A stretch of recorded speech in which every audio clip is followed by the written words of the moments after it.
I gotta say, Gary, when I picked up this book and read it, it was one of those moments where you want to smack yourself in the head as a journalist, because there it is right there laid out for you to see what these murders and gunshot victims, what the story is really all about.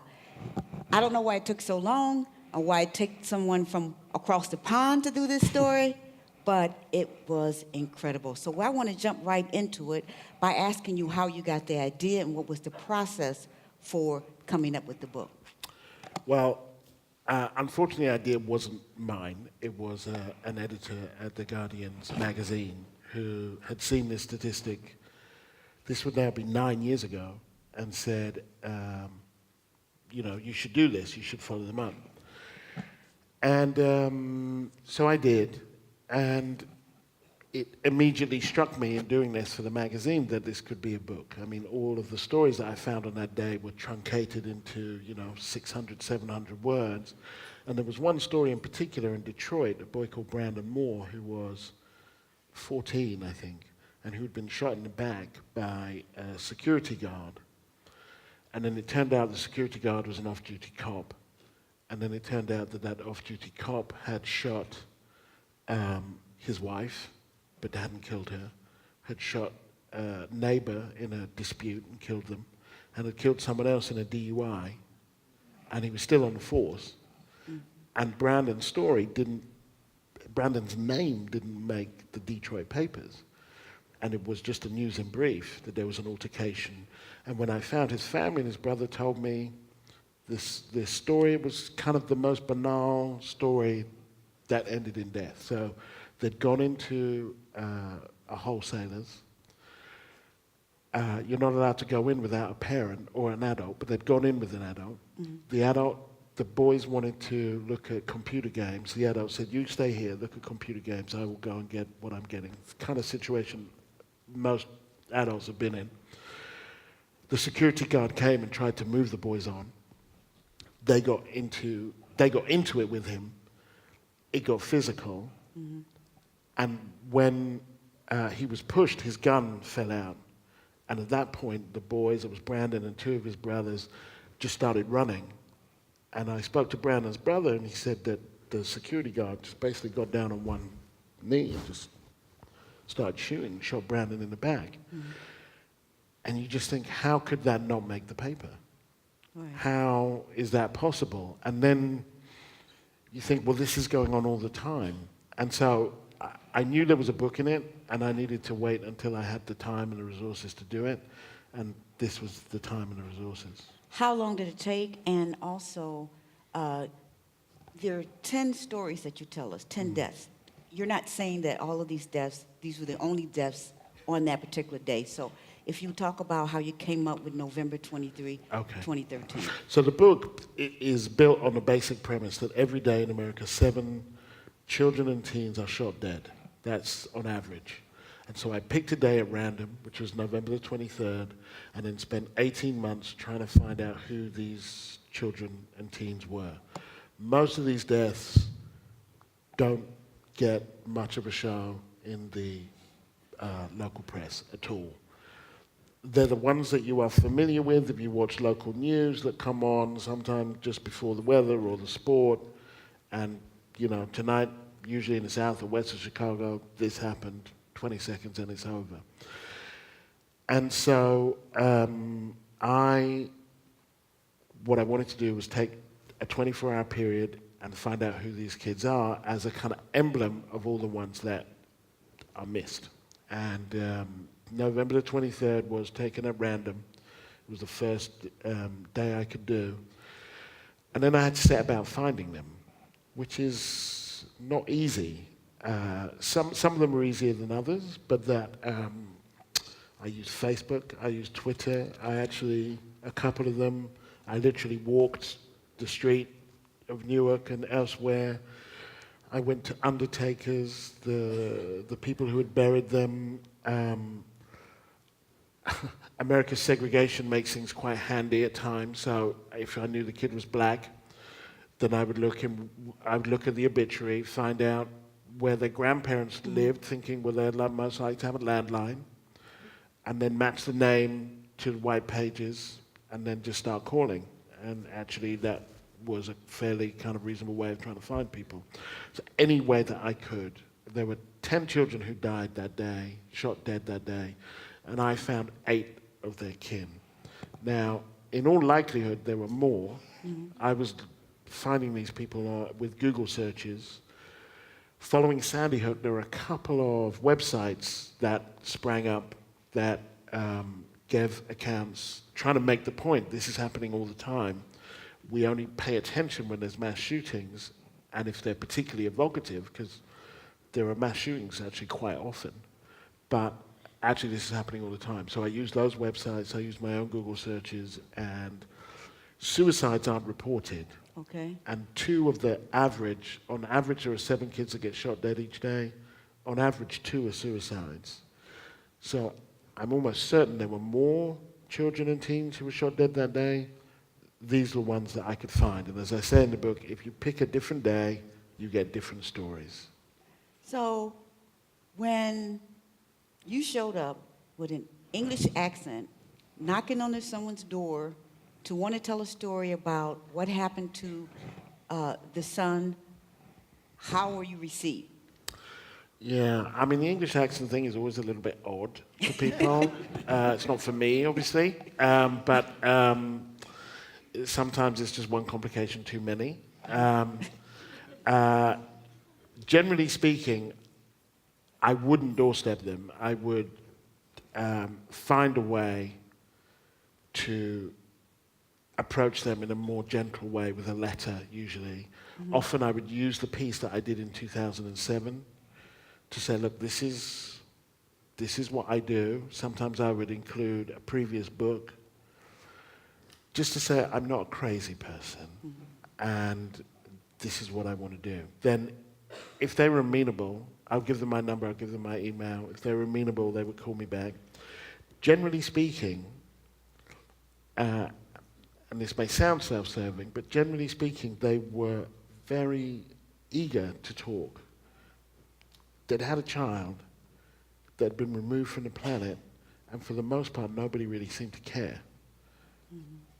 I think the smallest story that day in Dallas, Samuel Brightman got just over 90 words.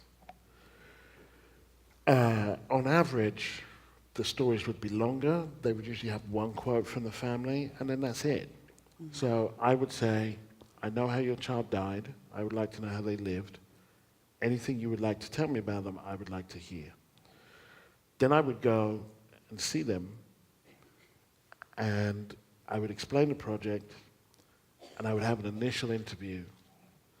And then I would say, if you're comfortable with this, I will call you back, and I will come back, and I'd like you to introduce me to all the other people that you know who could talk to them.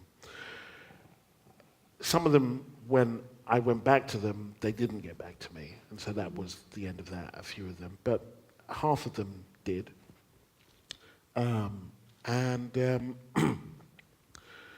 Those that I've contacted since have been comfortable with what I've written. I sent them all their quotes and so on. But so basically, to answer your question, when this strange English man shows up, there's a moment of cognitive dissonance. Kind of like, what do you want? You know, why are you here? And these are, for the most part, everybody in this book, there were 10 kids, they're all working class. Okay. 7 are black, 2 are Latino, 1 is white. They are not the kind of people who imagine that their stories are going to end up in a book. They don't have that kind of general validation in their lives. And so I think not until the book actually has appeared, which has only been in the last few weeks, have they really thought, oh, this was a real thing. And I saw on one of the Facebook pages of one of the boys, Edwin Rajo, his sister had put, each chapter is just a child's name and their age and the time. And his sister had put the title page as the Facebook posting. And then just said, so just this, Edwin Rajo, 16, Houston, Texas, chapter 6. And said, you know, someone's written a book about Edwin. It's not entirely true, but it's true enough. And then the really sad thing was that underneath it, one of her friends had written, he should write a book about Pico. And she said, I think he was just doing one day. But it's one of the things in this book is the number of how familiar some young people are with death at such an early age. So this Pico is obviously some other young person who's been shot dead. So what was your intention, though, telling these stories, putting a face on these gunshot victims from across the country, not just from Chicago, but Newark, some of the other places that you went to, the suburb of Columbus. What did you hope would be accomplished by telling these stories? What did you want to see happen? Initially, to be honest, what I hoped was that it would alert Americans, actually, and beyond, to a more sophisticated understanding of who the victims of gun violence are. That mass shootings are the things that capture people's imagination, or one-offs, Hadia Pendleton, or someone like that for whatever reason. And it always strikes me that quite often with those one-offs, they have to be the absolutely deserving victim. They have to be an A student who did this, as though if a kid got a B, they would be worthy of death. That there's a grade you have to get before you can live. There was Trinity Gay, the daughter of the Olympic sprinters who got shot recently. Somebody tweeted at me saying, well, how innocent was she? She was out at 3 o'clock in the morning. Get that all the time. And I tweet back, and what time of the evening would you consider it reasonable for a child not to be shot? Because that's what we're dealing with here. And so I wanted to do that. Mm-hmm. But the more I actually reported it, because the thing is, when you start, you don't know who these kids are. You don't know. When I say pick another day, you get another book. The exercise I did in 2007, it was a very different set of children, very different circumstances, different places, and so on. Now what I hope is that it creates the conditions for empathy. Statistically, if you're wealthy, and particularly if you're wealthy and white, these are unlikely to be your kids, statistically.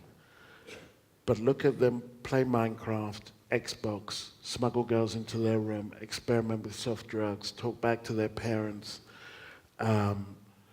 rejoice in good and bad grades, or rejoice in the good ones anyway, and kind of hide the bad ones. Are they so different from your kids or kids that you know? Look at these parents. Are they actually so different from you or parents that you know? This is not happening to another species.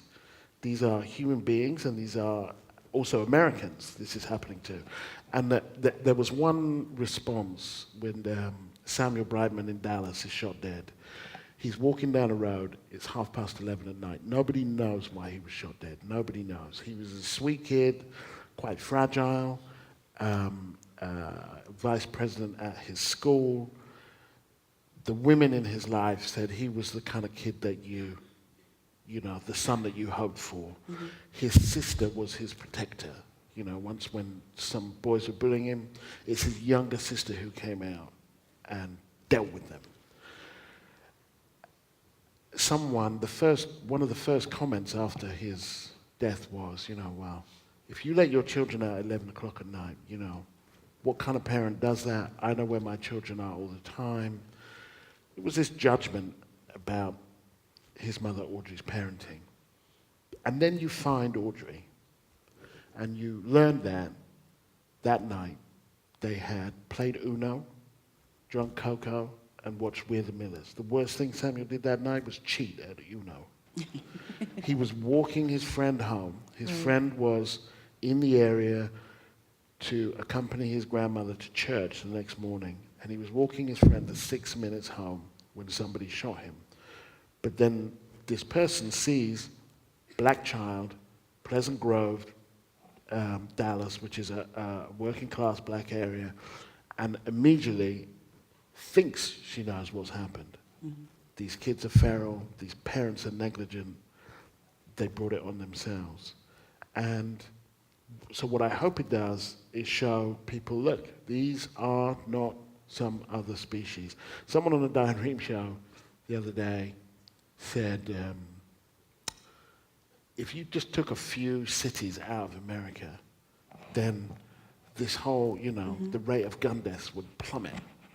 And I said, well, yeah, I mean, why don't you take all the black people out? Why don't you take all the Latinos out?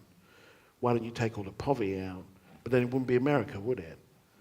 So there are lots of different ways of trying to dismiss these deaths as being other than what they are, which is children dying.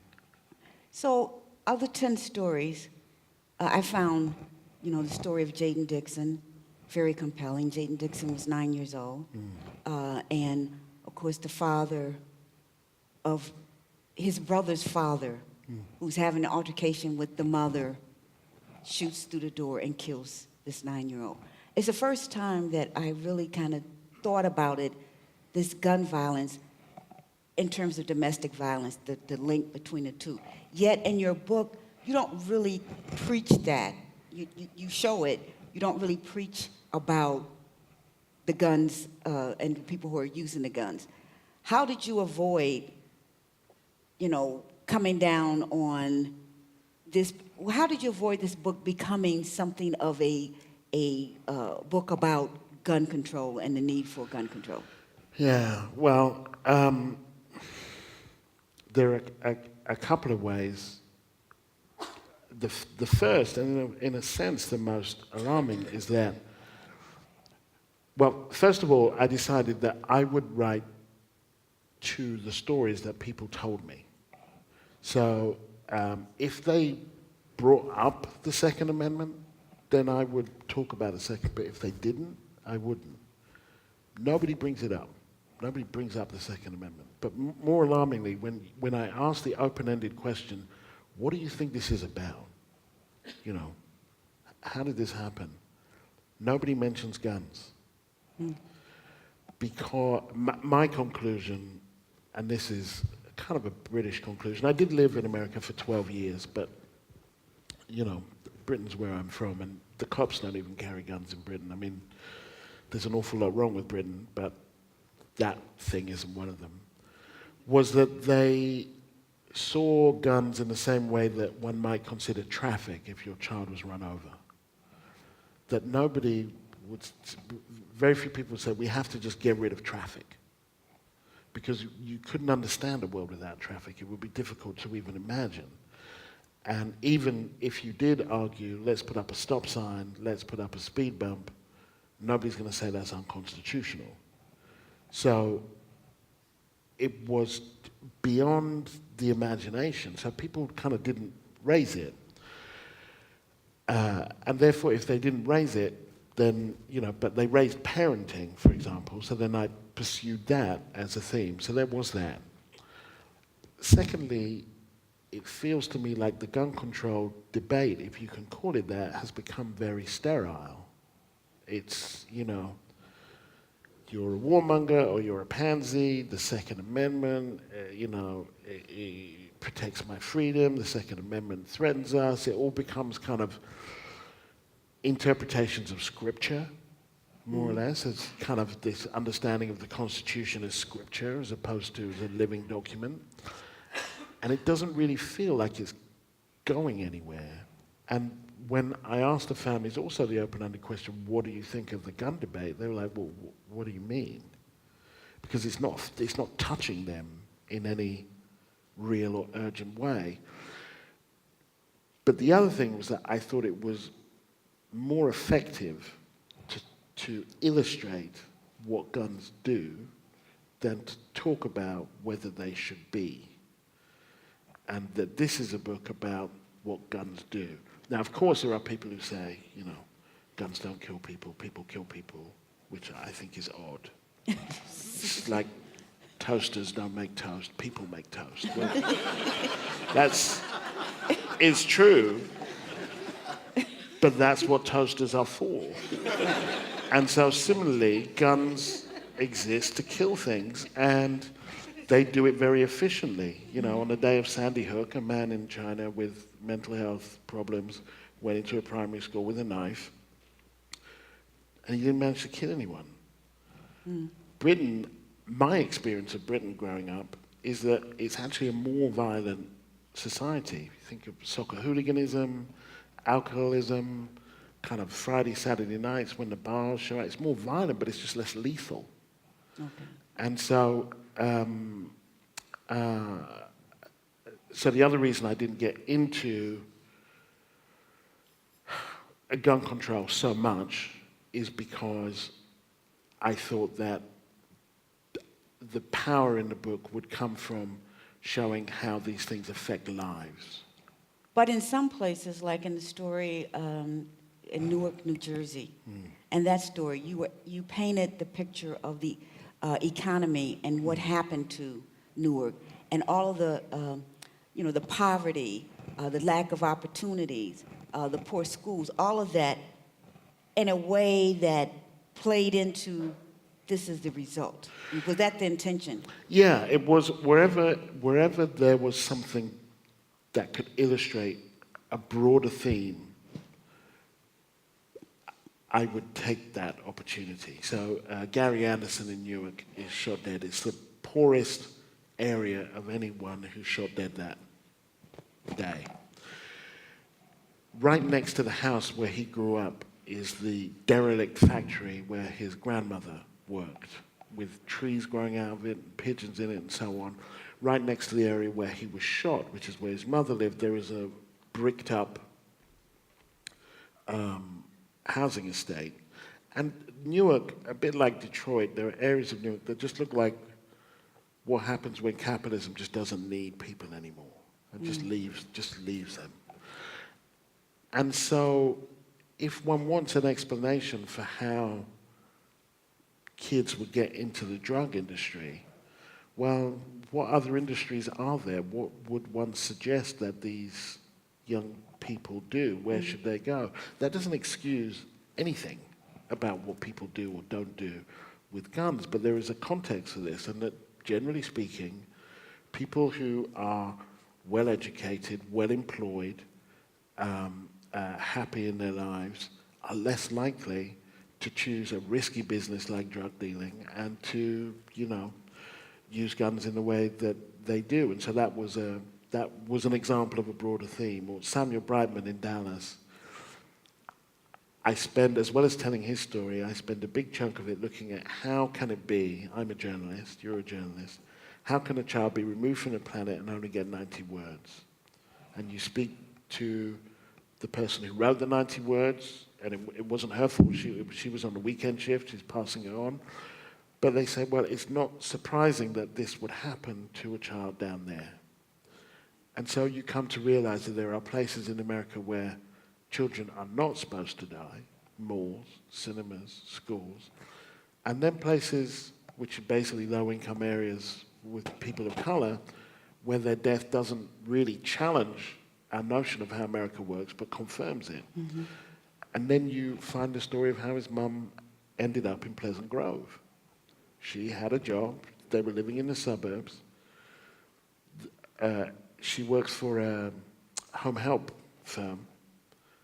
The boss is indicted for Medicaid fraud, and the lawyer says you should leave or you are going to be ensnared in this. She takes that opportunity to get an operation. She's just recovering from that operation when she's rear-ended and she suffers from a deranged knee, so she can't walk, so she can't work. Her unemployment runs out. She's evicted. She stays with her sister for a while, but that's 2 adults and 4 children in a 2-bedroom house. That can't work for long. And so the only place she can find to live with short credit as she gets back on her feet, she gets a new job, is in an area where if your child is shot dead, they only get 90 words. If he'd been shot dead somewhere else, it might have been a scandal. Right. What I found shocking, and I've written a lot about, gun violence, but what I found shocking is the attitude of families some of the family members when a child is murdered. It's almost as if they expect it to happen. What surprised you most about these interviews? The fact that guns never come up, and that of the 7 of the kids are black, all of the black parents, when you say to them, did you think this could happen to a person, they say, well, yeah, of course. Samuel's mum says, well, I didn't think it would be him, I thought it would be his brother. Gary Anderson's dad in Newark says, you're not doing your job as a black father in this country, or in Newark maybe, if you don't imagine that your child could get shot dead. Now, I interviewed Maya Angelou, the late Maya Angelou, in 2002, and I asked her about her opinions about about the 9/11 attacks, and she said, they were horrific, and it was a scar, and it was difficult. But these were her words, African Americans have been living in a state of terror for several hundred years, so the notion that someone might wantonly attack us did not surprise me particularly. And I didn't really understand what she meant then, but having written this book now, I do. I'm a parent, if you're walking around and one of the things that you are carrying with you, back of your mind, bottom of your gut, is that your child might get shot dead. This is one of the scenarios that could well affect you. That your challenge is to raise, particularly boys, not exclusively, but to raise a boy to the age of 18 without them being killed or put in prison, then you're living in a state of terror. And these are the families that were willing to sit down and talk to you about that terror. The narrative, your writing style, fascinated me in this book because you put the reader directly in the moment, and you did it without being judgmental. I want to read something because I think this really speaks to that, and it is about the Edwin Rajo story. And it starts off with, but Camilla obliged. She held the gun at an angle as though it were an extension of her arm, gangster style. They assumed that because the clip was out, the gun was empty. They didn't realize that when he cocked it, he put a bullet in the chamber. I didn't really know how to clear out the chamber, says Camilla. I didn't really know how it would go in there because it was my first gun. She pressed it against his chest and pulled the trigger, pop, then silence. Edward's eyes widened in shock and pain. Camilla's eyes widened in disbelief as she felt the gun recoil. Oh shit, you shot me, he said. Oh, sorry, said Camilla. They stared at each other in a suspended moment, each realizing they could not turn the clock back and that Edwin had little time left. I picked him up to carry him downstairs, but when I looked at him, his eyes were rolling back already, says Camilla. Basically, he was already dying. How did you write that, and how did you process that without being judgmental? It's not that I don't have judgments, and in the end, at the end, I talk about how writing the book had made me scream, and I say, I want to scream at Edwin and Camilla that guns are not toys. Right. And there's lots of times in this book where you want to, particularly the kids, you want to shake them and say, look, don't do that. It's going to end up, this is not going to end up well, Stanley in North Carolina and Charlotte, whose mum's saying, stop hanging on the corner, because bad things are going to happen. Or Justin at the end in Goldsboro, North Carolina, whose dad is saying, if you keep hanging out with those boys, nothing good will come of it. But then also realizing that these are kids and that kids do stupid stuff. Actually, you're supposed to do stupid stuff when you're a kid. And that, George Bush, when asked about drinking and cocaine use, and he said, well, when I was young and irresponsible, I was young and irresponsible, tee-hee. When David Cameron, the British Premier, when he was at university, he belonged to the Bullingdon Club, which was this supper club where they would dress up in tails, and bow tie, like full dinner wear, go to an expensive restaurant, get drunk and eat their fill, then trash the restaurant and pay for everything in cash. Obviously, I do have judgments about that. But my point is that young people are wired to take risks and to disobey their parents, to do silly things. The trouble is that for these kids, the margin of error is minimal. So they don't get the breaks, the talk and the ride home. That could have killed, because this is it for them. And so I was raised by a single mom, 2 older brothers. I'm used to being judged myself, and I thought the point here was to illustrate and depict rather than to scold. I don't feel that I'm indulgent. I don't feel that you get that in the book. And I do have a section where I say, look, I absolutely believe in personal responsibility. Where would we be without that? Everybody has to take responsibility for what they do. Otherwise, we're shot as a species. But then I also very much believe in collective responsibility. And these are kids. And we have collective responsibility for kids. That's why we have special laws for children and teens. And so there is something to weigh there. But that in almost any of these cases, one, now we know the result, could go back and say, well, should you have done that? Should you have done this? Some are more obvious than others. The father that goes trucking and leaves 2 boys at home for a sleepover with loaded guns in the house. Well, that's negligence, I think. But generally speaking, you would have to have a house of brick before you could throw those stones at these people. Most of them are working class parents doing the best they can with the cards that life has dealt them, and their children are not doing anything particularly remarkable. When I was 16, and I write this in the book, I went hitchhiking around Germany and Holland. When I got to Holland with my friend, we went to a coffee shop and bought as much marijuana as we could, put it in 2 joints, smoked it all, and then couldn't move.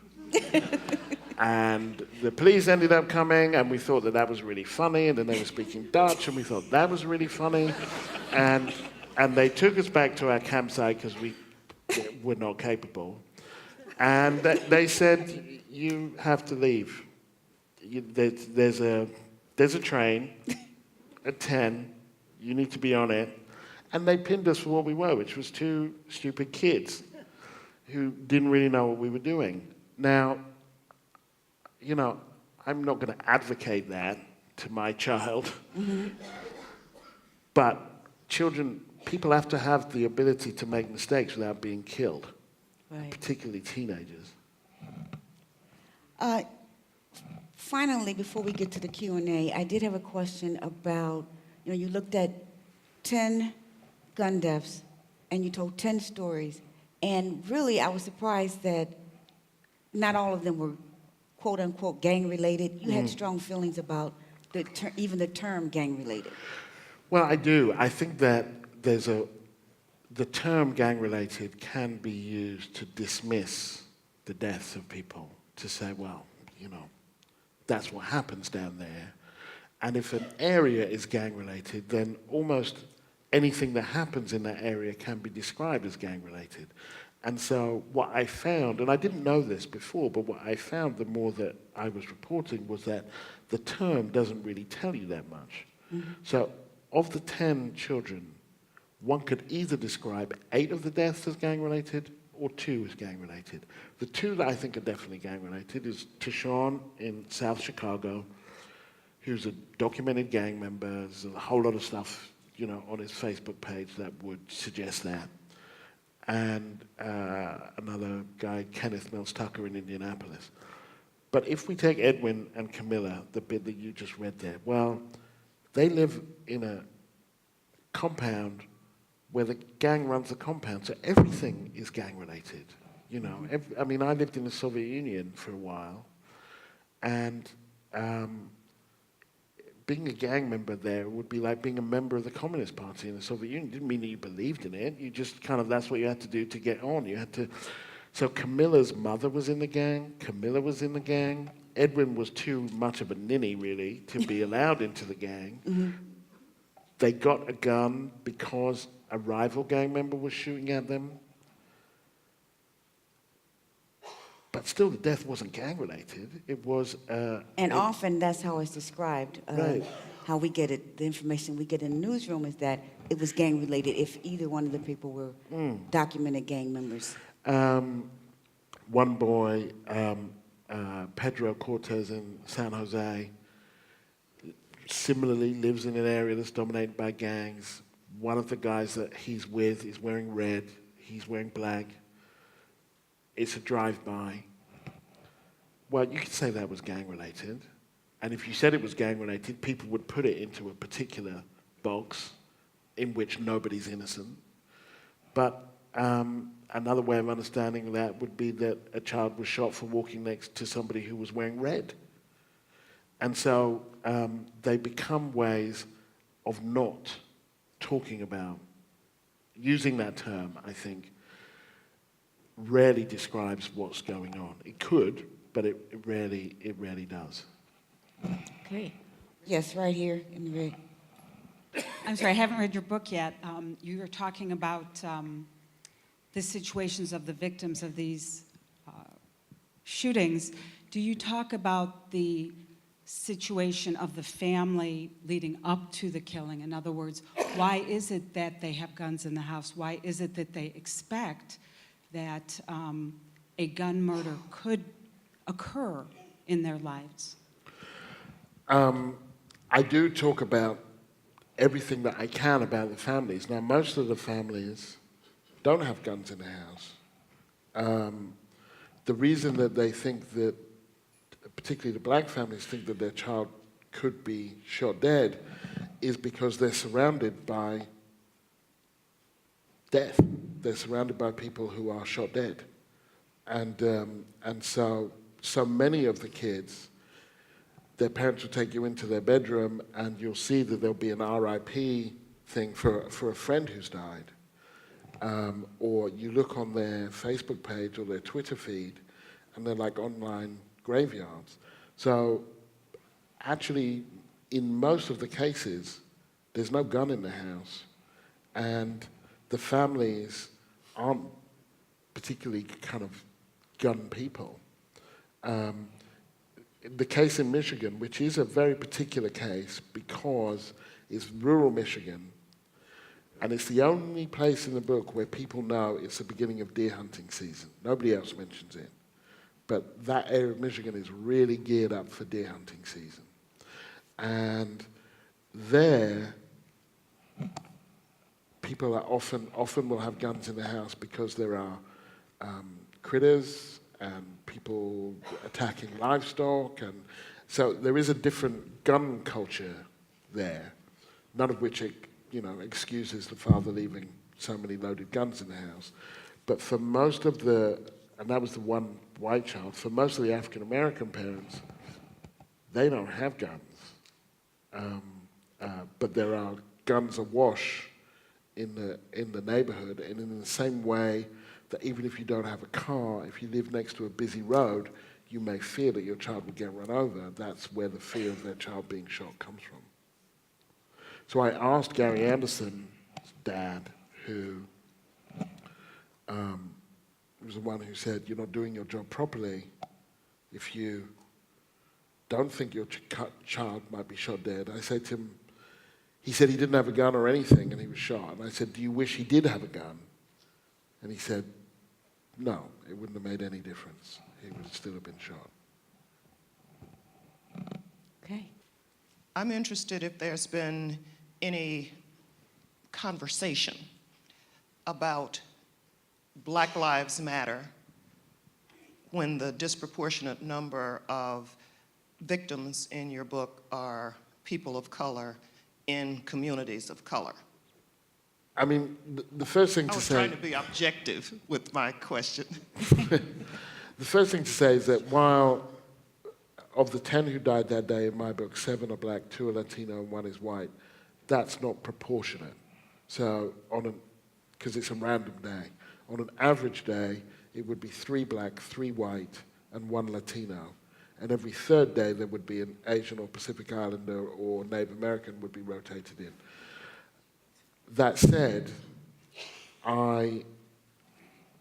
because those were the deaths that happened, and pretty much everybody who shot, where we know the assailant, is shot by someone of the same race, which is how America's violence works. It's mostly segregated.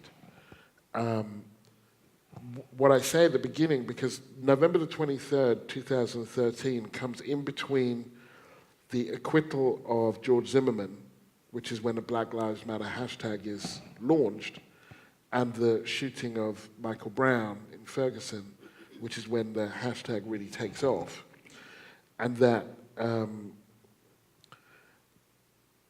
it doesn't fit easily into the narrative, it doesn't fit into the narrative of white on black or state on citizen, but where there is a connection between this and the Black Lives Matter movement, or Black Lives Matter, is that if you look at the way these deaths are reported, and if you look at the way that the murders are or aren't pursued by the police, then clearly these lives don't matter to the authorities.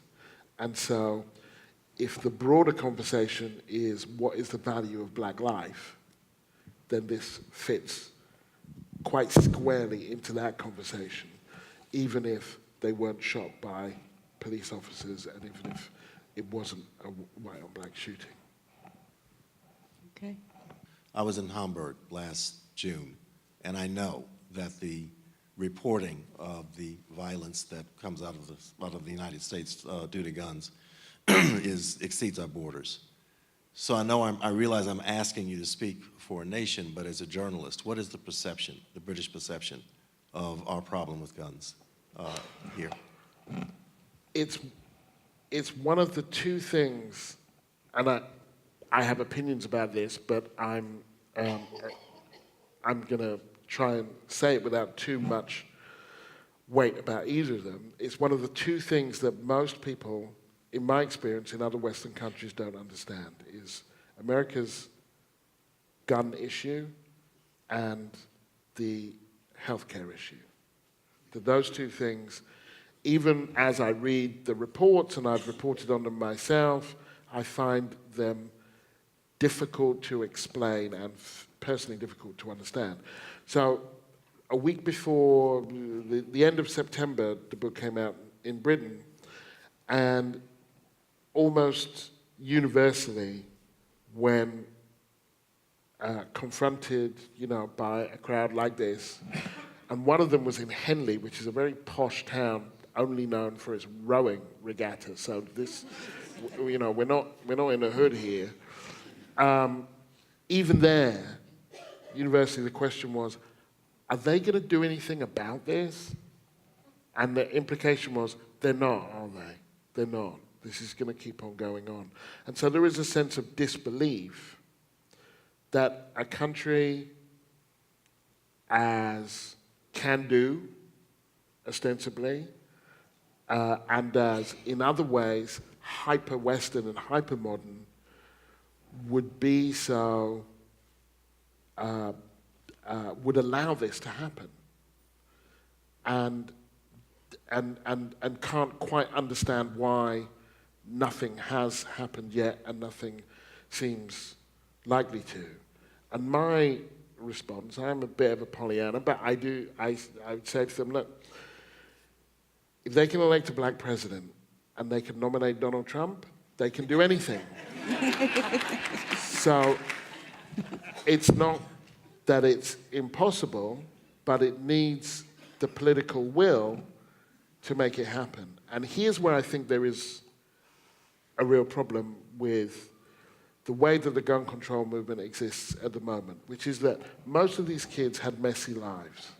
And so long as you hit your star to the deserving victim, then you will miss communities that are routinely criminalized, where the fact that someone did not get an A actually has a lot to do with investment in schools, with the fact that someone has been in trouble with the police before, tells you a lot about stop and frisk and the way that policing occurs and so on and so forth, and the disproportionate way that African Americans are treated in the criminal justice system and so on.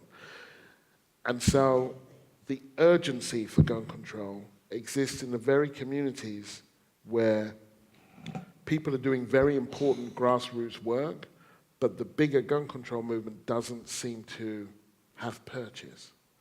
And I think that's a problem. All the way at the top. Hi. As a parent of now older children, I feel helpless. And I'm from Milwaukee, and in the past 18 months, we've witnessed obviously the same things you talk about, but two that have hit very close to my home. We had one child who was killed during a July 3rd event. It was not a gang, it was just a killing. And then a classmate of my younger daughter was also killed. What do you think we can do? What do you think the public can do? Because I'm feeling very helpless. Yeah, I mean, you know, it's a very good question. And I think that on a grassroots level, I think that people have to engage with the communities where these things are happening and to make it a priority. That one of the challenges, one of the differences between the gun rights people and the gun control people is that gun rights people will vote on gun rights. Doesn't matter how conservative someone is, if they're not for gun rights, then they're not, it doesn't matter. They're not voting for them.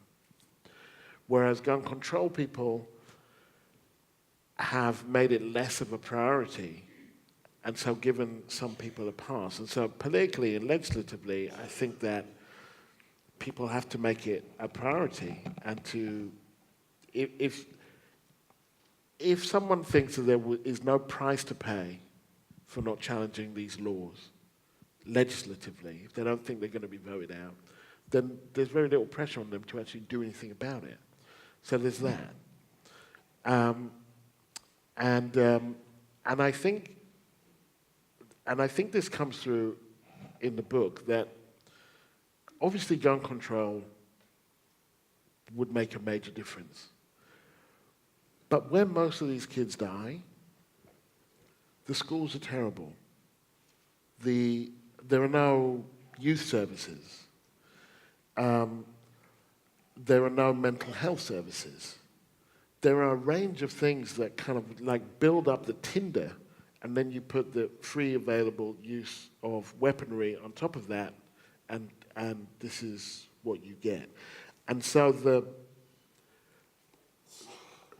most of the grassroots gun control movements that I encountered in the book wouldn't even call themselves gun control movements. They're kind of community movements that are about trying to get services for their young people.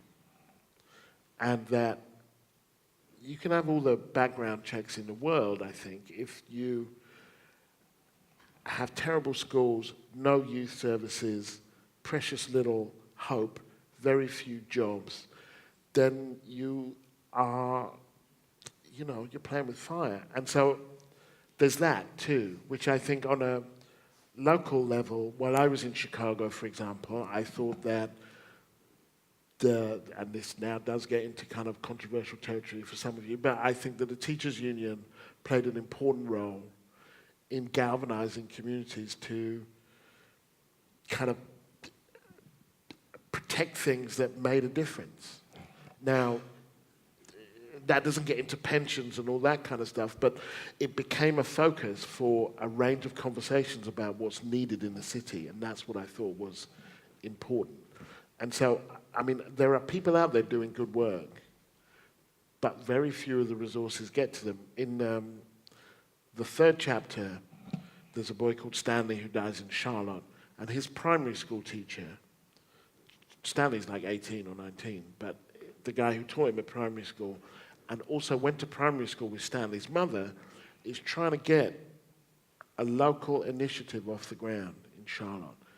And no one's given him any love at all. And he is doing it all by himself and kind of, well, with a few others.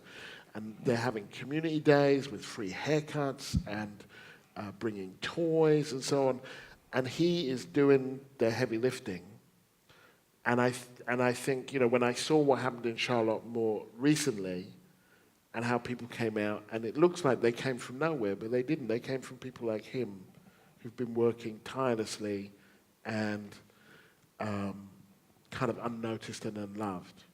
And so my guess is there are people in your community who are doing good work, and you need to join them.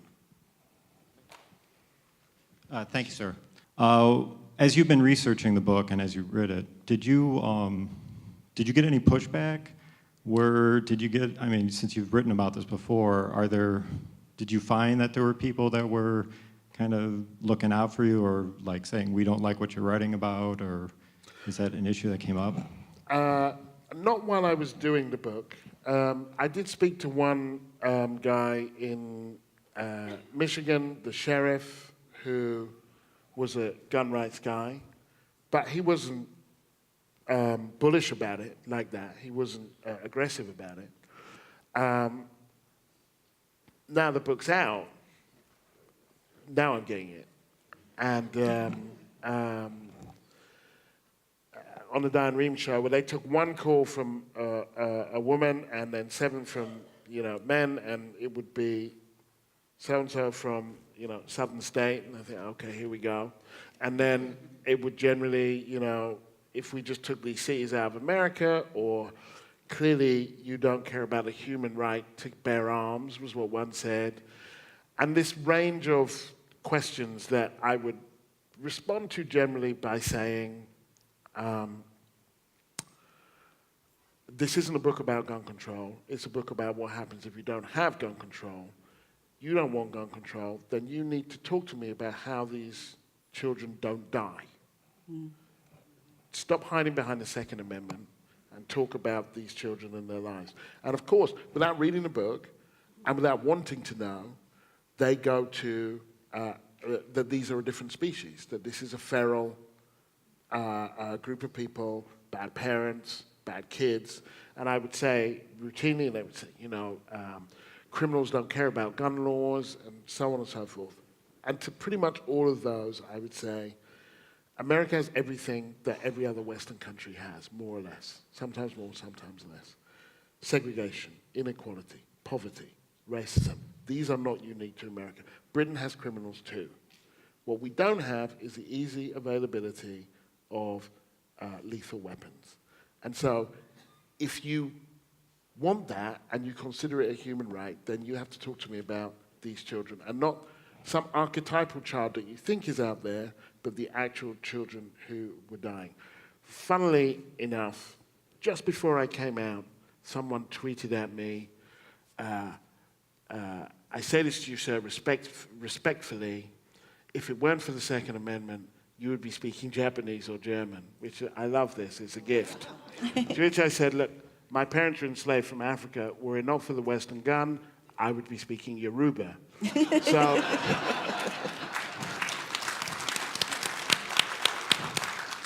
So there is an element of of mythology. And this is where I think it's a good place to finish, really. When one of the boys dies in Indianapolis, And 5 months later, there is the NRA convention in Indianapolis. And I asked people at the NRA convention, explain this to me. And I invoke my Englishness. I say, I'm British, I don't get it. Explain it to me. And they say, to a person, this is what they do.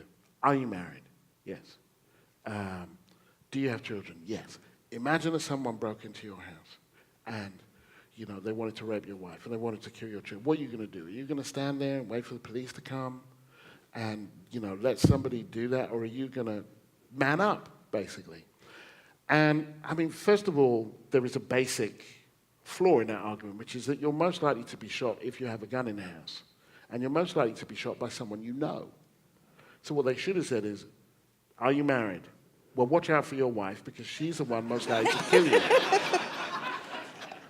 But beyond that, what they had was access to a series of American myths: masculinity, homestead, small government, you know, don't wait for the vigilantism, which is very appealing to large numbers of Americans. And beyond the nitty-gritty that the lady just by you asked about what do we do in our communities, which I think is a very important question, is a broader question that the gun control movement has to go beyond background checks to imagine a different kind of America where those things are not the only way to imagine yourself being American. That to imagine America that, and I've lived here for 12 years. My wife is American, my kids are American. This is possible. An America that is compassionate, that's collective, that where people look after each other, where you know, if one person sinks and it brings down everybody else. And that's possible, but it demands some kind of quite heavy lifting to create a different image, a different narrative for what America might be. Because these people have attached the gun to some very, very compelling myths. But there are other myths out there. There are better myths out there. And these myths are killing our kids. All right.